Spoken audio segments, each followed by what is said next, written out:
Homekeepers. Hey, I'm already in the kitchen. Isn't it interesting how kitchen is the favorite room in the whole house? And no matter how lovely your house is, every other room, we somehow congregate in the kitchen. So I wanted to start out in the kitchen today and welcome you to Homekeepers. If this is your first time to join us, you're so welcome. Come right on in the kitchen, okay? To your regular viewers, loves, hugs, and kisses to you. We appreciate you so much. Got an interesting guest today. Her name is Sharon Blair. She was on here a few years ago, and she is promoting a law that she's trying to get on the books in various states, hopefully nationwide, called the Jennifer Act, because her daughter Jennifer died of an overdose of drugs. And sadly, a lot of parents have had that grief and are going through it right now. She's a social justice advocate. She has written a book, and also, I think her life's turned out totally different than what she ever expected, but she's really on a campaign, and I'm glad to welcome her back. And Stephanie's going to join me in a minute. We've already started the recipe, and it's a good one because it deals with rice cauliflower. And Susan and I both learned this week you can buy it. We've done it before, but we put it through the food processors, but it's a wonderful dish, and you can substitute it for a lot of other things with more carbohydrates in them. So she's going to join me for that, but because of the subject matter today, I wanted to, again, because we get requests for this all the time, Praying Circles Around Your Children by Mark Batterson. He's a New York Times bestseller. And it's for any amount, any gift that you can give to this ministry, we'd appreciate so much. If you use your credit card, that number's on your screen, 1-800-229-0059. Or writing to us, Homekeepers, Box 6922, Clearwater, Florida, 33758. We would appreciate it so much. We've sent out so many of these books, and I'm so glad because it tells me that people are wanting to pray for their children, their grandchildren. It's one of the best things you could ever do for them. Okay, and Stephanie has joined me. Ta-da! No. We've started the recipe, but did you know you can buy rice cauliflower? No, and now I'm super excited because sometimes I just don't feel like pulling my food processor out and making that big mess. And this is so much better than rice, and I love fried rice. So I'm happy. Yes. Yeah, and this is better diet food. For sure. For sure. Yeah, way less carbs and carbs and meat. We've already cooked up the chicken. Not the kitchen, the chicken. No, salt and pepper, a little bit of oil. We browned the chicken up. Took the chicken out, put the onions in. And the onions are supposed to get kind of translucent, and they are. Yep, so we're going to take the wonderful, is it the whole bag? Well, it's a 7 ounce. A 7 ounce. Right? This is that's 10. Okay, 10. We'll go almost. Maybe leave a little in it. Or okay. Might not make that much difference. Yeah, I'm just going to do it because then we'll just waste it. There. Oh, right. Okay, and so that was a 10 ounce bag. It calls for a 7 ounce bag, and then this is garlic. Yummy. And I'm just going to cook this for just a few minutes. Yeah, I cranked it up. Okay. I cranked it up, sister. Good. So I'm just going to cook this up for a few minutes. Then I'm going to put in some chicken broth. Here, how much? You tell us how much. Can you? A half a cup of chicken broth. And that was 2 cloves of garlic. And I'm telling you, this is a whole meal, isn't it? Oh, it is. This is like fried rice, just a different flavor. And boy, you put together a little green salad of that, and you got it made. And that garlic smells delicious. And I'll tell you what, this cauliflower, you will be surprised. If you like rice or fried rice or anything like that, you'll be super surprised at the flavor that you can get from this cauliflower. And it's so many less carbs, because carbs hate me. They love me. They want to stay. They never want to leave. So I have to be really careful. We all love you, Stephanie. Right. So I have to be really careful with carbs. So chicken broth. Chicken broth. You can tell all these flavors are. Oh, it smells so good. I'm just going to bring this up to a boil real quick, and then we're putting in Parmesan cheese, lemon juice, and oregano, and the chicken. And that's fresh oregano. It was chopped, but it got a little. But it's still got the flavor. Yeah, yummy. So.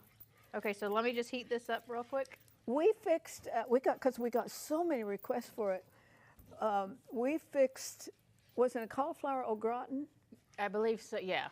Oh, that was That's good. what I'm saying. You'll be super surprised at how unbelievably delicious this will be. And you know, and so much better for you. you went on this weight loss thing. You look good, girl. You And look good. sadly, I've gained a few pounds back, so I'm mad at myself, so I'm getting ready to work at it again. Yeah, and it's wonderful to know a few of these substitutes will get rid of some of the carbs. That's what does carbs, it. man, honestly. So I'm just going to go ahead because I know we kind of move along. Let this cook a little bit longer, okay? Don't, as I'm flinging stuff around. Let it cook a little bit longer. I am speed cooking you want here this because stuff? we got stuff to do. Yes, oregano. I love the lemon juice idea because we love lemon. You love lemon. Oh, And then Parmesan. You want to throw that Parmesan yeah. in here? Yeah, I'm going to put most of it in there, but I'm put a little on the top Okay. when we taste it. So I'm just going to heat this up real quick. There's a plate over there. This is the chicken bowl. Ay, ay, ay. I think this is going to taste so good. It might be a nice surprise for your Speed family. cooking is so much fun. No. Hey, okay, let me ask you something. Yes. Would your husband like this? Because he's a guy. Yeah, I don't know. He likes real stuff. This is like fake. He likes to go out and kill his own. Yes. Yeah. Yes. I might have some pictures to share if anybody wants to see them. Well, How is it? It smells so. Did you put some of the Parmesan that you saved?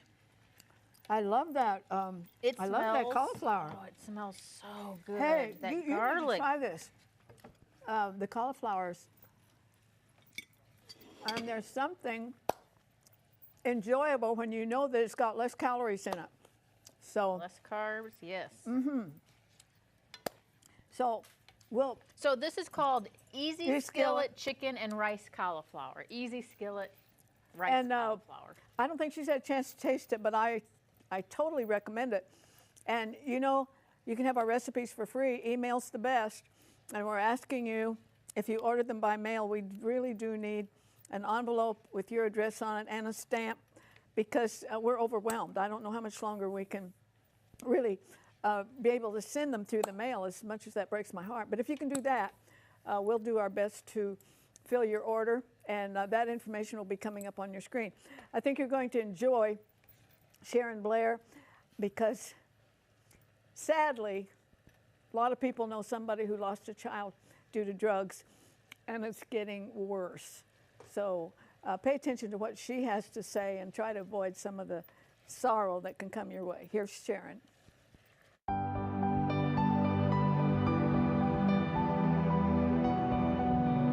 If you would like a copy of today's recipe, just write to the address on your screen, or you can email your request to arthelene@rippy.org.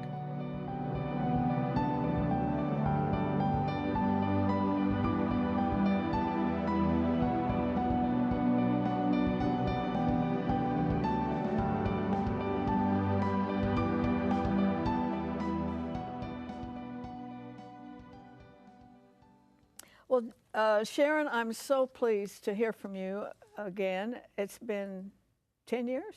8 years? 8 years. And when I found out you're still working for the Jennifer Act, I thought there's nothing like the love of a mother that would propel you to do that. Sometimes you start out on a little journey and then other things and life kind of settles in, but it hasn't done that for you, has it? No, it hasn't at all. Actually, I remember someone telling me that. They said a lot of moms start out trying to change the world if they lose their child, but then it quickly fades, and it's a phase, and then they move on. And I said, no, I don't think so, not for me. This is going to be my mission. Well, I commend you, and the Lord's opened a lot of doors for you, Yes. obviously. But tell the audience Jennifer's story. Okay. Way back that she really suffered great pain from back surgery. So you can take it from there. Yes, she did. She had to have a spinal fusion. She had scoliosis, and she was put on morphine for 10 days. And then she was put on pain medication for about 3 months after that. So I believe that was a springboard for her addiction to begin.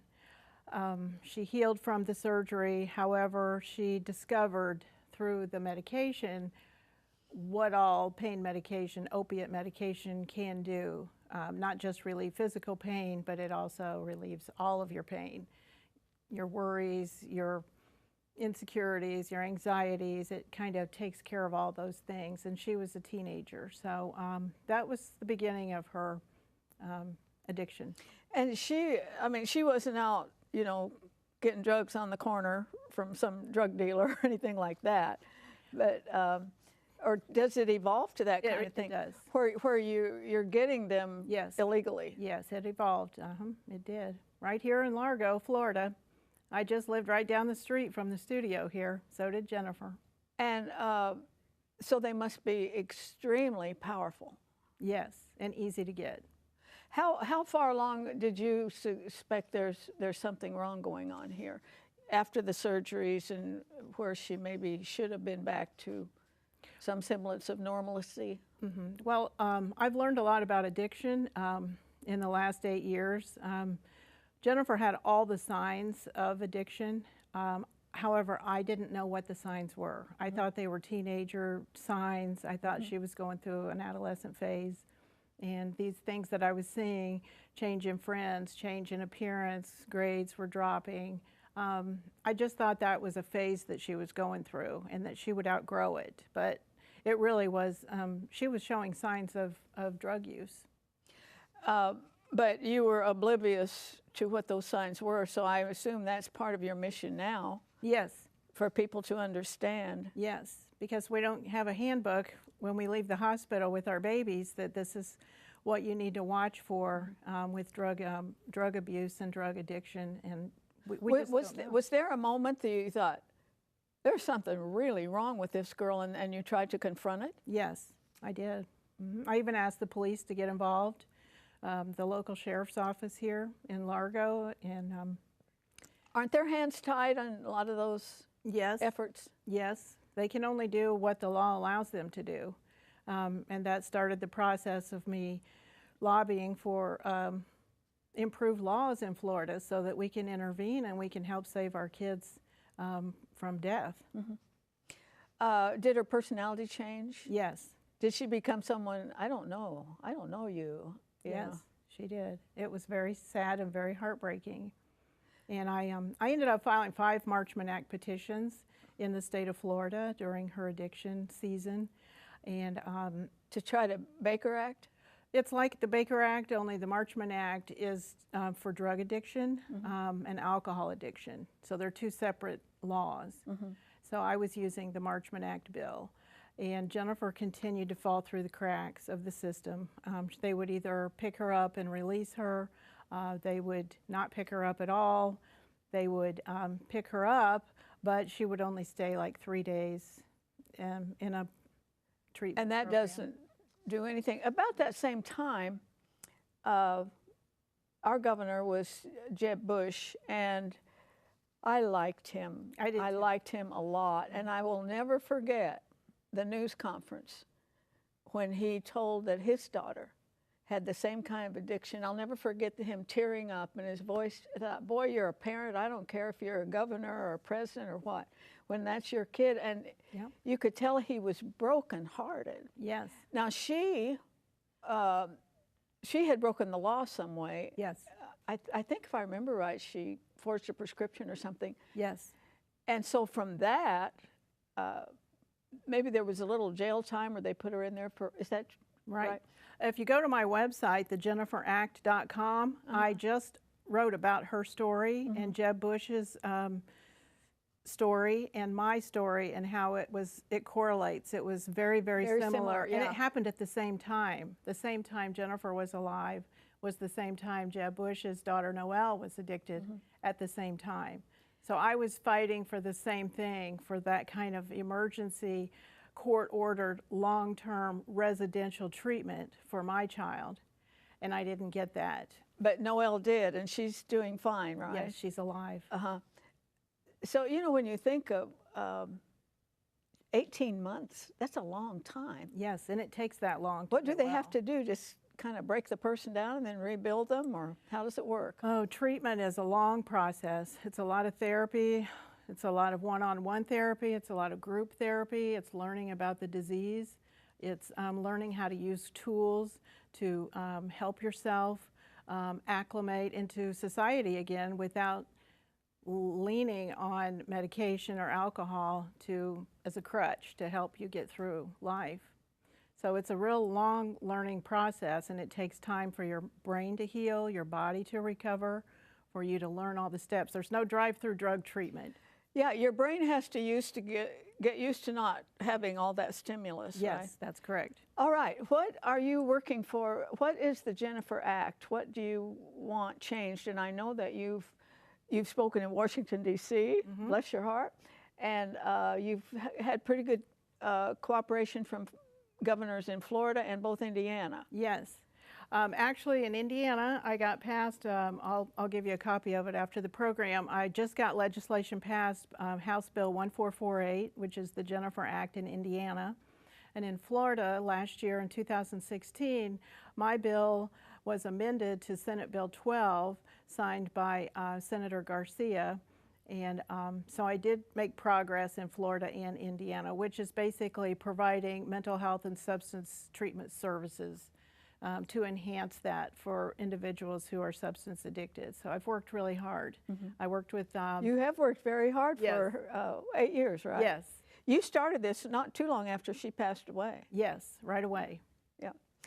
If you're just joining me, I'm talking to Sharon Blair.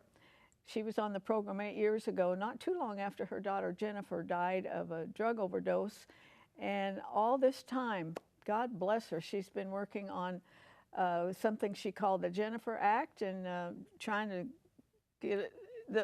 Those wheels turn very slowly. That's one thing I thought about when I was going through your material, that any laws that we have that are really good, you got to thank God that along the way people saw the value and they made it. But on the other hand, it's good that they're very, particular, looking at law from every single angle. Right.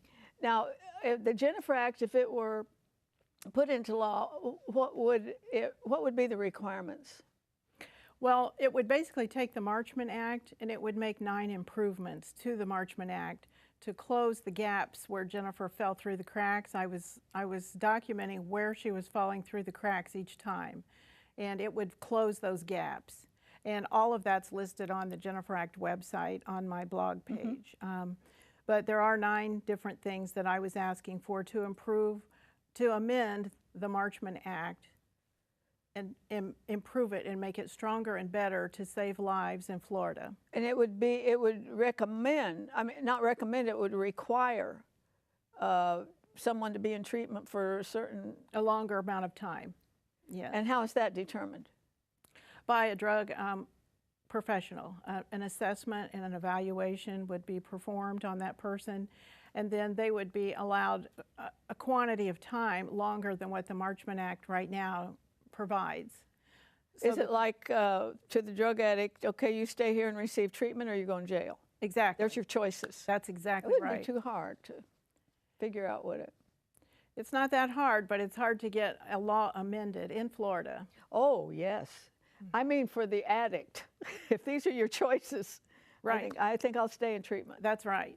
So in a way, it's you're intervening on behalf of a person who can't intervene for themselves because their mind is altered. They're under the influence of a narcotic. Oh, yeah. And a very strong narcotic. And that impairs their thinking and their decision making, and that includes their health. So an advocate, like a parent like me, on behalf of that person, I'm stepping forward and saying, this is what's wrong, this is what the person needs in order to get well, and I need help to get her there. And it's kind of like I'm a power of attorney for my mother because she's elderly, and I can make decisions for my mother because she's elderly. Done that. And I'm able to do that for my aging mother, but I wasn't able to do that for my daughter who was impaired. Have you received any resistance from some of the lawmakers who've looked at this? Most of them. And why? Is that the cost? There's a cost involved. One is the cost, and the other one is taking away their rights. They don't want to take away someone's rights, even if it's temporarily because they're mentally unstable. They would rather let the person die on drugs than they would allow a person to intervene on their behalf to save their life. because they don't want to strip away their rights. Yeah, to me that's almost a no-brainer because it's just for a certain length of time. It's temporary. Yeah. It's not permanent. Can you describe the day that you learned she had passed? Yes. Actually, I just lived a few miles from here when that day happened. So being here in your studio, all of this is very, it brings it all back to me.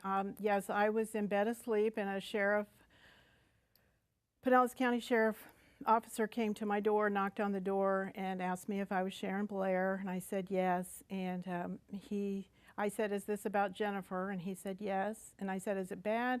He said yes. And I said, is it very bad? And he said yes. I said, is she dead? And he said, yes, she's dead. Wow. And that's what happened. What a conversation. Yes. And that changed my life. It certainly redirected. Another, I don't know if it's called a caveat or what, but she had a son. She was a single mom. And you raised him for a few years. And that's the pattern, too. I've noticed on this show, there's more than 1 million children in the United States being raised by grandparents. Yes, there are. And these are the kind of circumstances. Yes. I know if anything like that with me, yeah, I'll take my grandchildren and yes. the 8 great-grandchildren I have. You know, that's kind of what mothers do. Yes, we do. I also lobby for grandparent visitation rights in the state of Florida. And that's because I haven't been able to see my grandson for 8 years since my daughter passed away. He lives in Valrico, Florida, but I'm forbidden to have any contact with my grandson. I think there are some states that have some grandparent rights. Yes, we do have. I filed for grandparent visitation rights and I lost. Well, girl, I think you might run for governor someday. I would love to. Before all this happened and just, I mean, you were going this way and then the Lord just sent you this way. What were your plans before this, before you thought of the Jennifer Act? I was just a mom and a grandma, and that was all. Well, to me, that's huge. Moms and grandmas, they are, well, they say the hand that rocks the cradle, it's the hand that rules the world. So I assume you're a little surprised. Yes. At the direction that the Lord has taken you. Yes.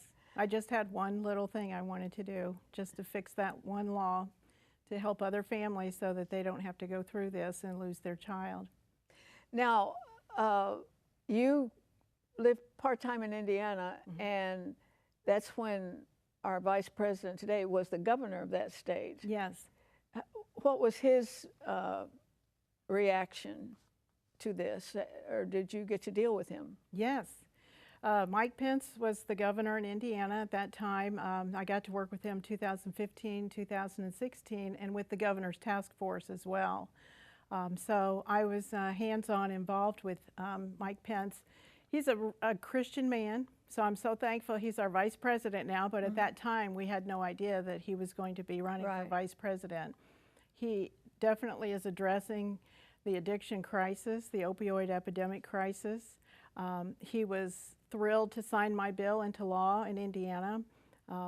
He came to my home and met with some other families. We sat around my kitchen table December 2016, and we spoke to him about what it's like to lose your child to an overdose and what it's like to get intervention and treatment services for addicted children that are most of the time they're adults. They're over 18, so this makes it even harder.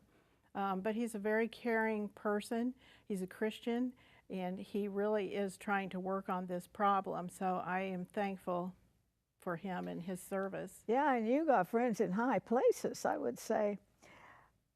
Another thing, we're about out of time, but I know in the state of Florida, and amazingly in New England, there's a new drug out that is so much more powerful than anything that we're used to. And I've seen pictures recently of people just, you know, they look like they're dead. They were kind of in a group and they're all out. But also that tragedy just last week where 2 children were found, both their parents were dead in bed. Yes, this keeps happening. This keeps happening across the United States. That's why we need these intervention laws. We need to get services for these parents, because these parents are dying and their children are left in the back seat of the car or in the house, or they're overdosing in McDonald's. So we need the intervention so that we can get the treatment services and we can keep families together, keep families intact. That's another one of my goals, is so that kids can stay with their parents. It's got so many arms and legs to it. Yes, it does. That there could be help. We are out of time, but boy, I'm glad you contacted me. It's so good to see you again. And thank you for God having bless me. you. Thank you. I'm proud of you. Okay. Thank you. Stay with me. I have a couple things to say before we have to say goodbye.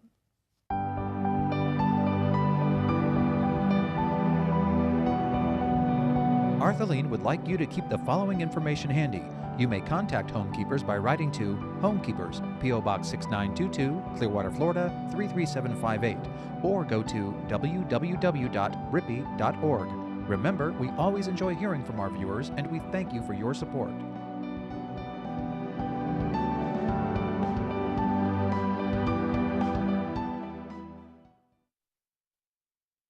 Okay, let me remind you again, and we've offered this so many times, but you keep requesting it. And it's one of the finest offers we've ever made. Praying circles around your children for any gift to Homekeepers. We appreciate every single penny that comes in. So if you want to use a credit card, that number's on your screen. It's 1-800-229-0059. And also the address is on your screen if you write to us. So we really do appreciate it. I think there's nothing at all like a praying parent. I was told that my dad's mother always prayed when she knew her boys were in the pulpit. Both of them were preachers. And when she knew it was time for them to preach, she always prayed for them. Just a little farm lady in northern Missouri. And my dad said after she died, and he was preaching, it almost felt like there was something missing. What a powerful prayer. Wow.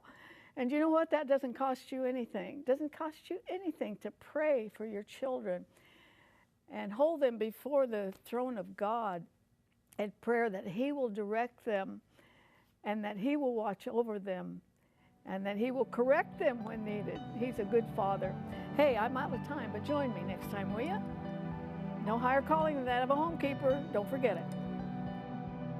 If you should miss a Homekeepers program, you can catch up by going to www.ctnonline.com. Click on CTN Programs and then on Homekeepers.